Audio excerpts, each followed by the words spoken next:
आज हमारा press conference आज आपको प्रेस कॉन्फ्रेंस में थोड़ा सा अपडेट करना चाह रहा था कि we had a meeting of the Tripura Motha party and इसमें हमारे TWF, YTF, TISF, TCF सब लोग थे, माइनॉरिटी सेल भी था और हमने डिसीजन लिया है कि 14 तारीख को to press for the demand and for the Tiprasa Accord, we will be giving block-wise memorandum and deputation through the block level to the Governor of Tripura for the implementation of the Tiprasa Accord, for early holding of the VC elections with the inclusion of the young villages, and also we have asked for the immediate implementation of the 125th Amendment in the Parliament, which is going to come up in November-December.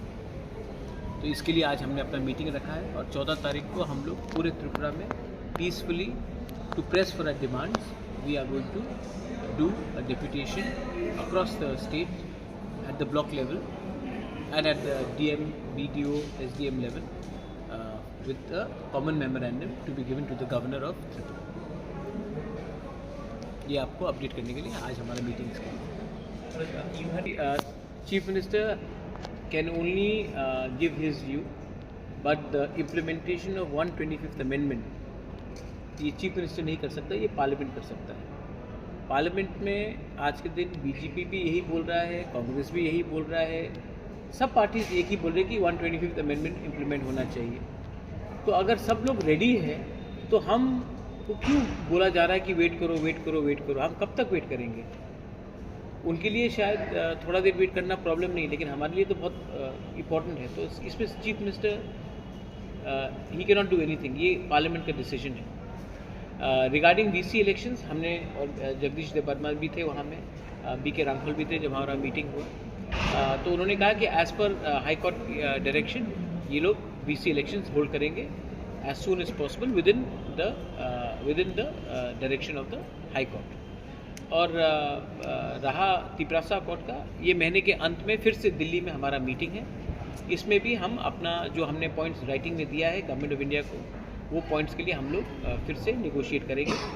और मैं आप एक बात को आपके through सबको clear कराना चाहता हूँ कि हमारा कोई भी डिमांड किसी के अगेंस्ट नहीं है, अपने कम्युनिटी को उठाने के लिए है।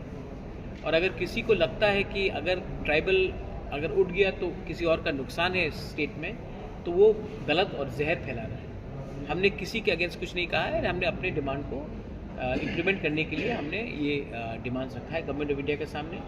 ये सेकंड राउंड मीटिंग है और मैं आशा करता हूँ कि गवर्नमेंट ऑफ इंडिया भी इसको अच्छे तरीके से रिस्पॉन्ड करे, क्योंकि हम लोग बहुत दिन से वेट कर रहे हैं और बहुत लोग का पेशेंस भी कम हो रहा है। तो गवर्नमेंट ऑफ इंडिया को भी समझना चाहिए कि ट्राइबल्स ऑफ त्रिपुरा बहुत साल से उन्होंने इंतज़ार किया है उनके अधिकार को, उनके अधिकार के लिए, and we have to ensure that this is delivered as soon as possible. After your meeting with the State Election Commission, he said that Tribal Welfare Department is to initiate the process. So that is Bikash Debarma and that is the state government. So you have to ask this question to the Honorable Minister for Tribal Affairs. मैंने अपने तरफ से जो करना है मैंने किया है और मैंने कहा है कि रियांग्स को ये VC कमेटी से बाहर नहीं रखना चाहिए, क्योंकि जब ये VC पे पैसा आएगा तो ये डायरेक्टली उनके पास आएगा। अगर हम आज उनको बाहर रखेंगे तो बाद में उन्हीं का नुकसान है, क्यों हम ये करें? इससे किसका फ़ायदा है? So tribal affairs department has got all the data, has got all the thing, they should immediately move so that this is done. I think you should ask this question. मैंने पर्सनली भी बहुत बार phone किया है, बात किया है, लेकिन अगर आप भी उनसे 2-3 बार सवाल पूछेंगे तो अच्छा रहेगा।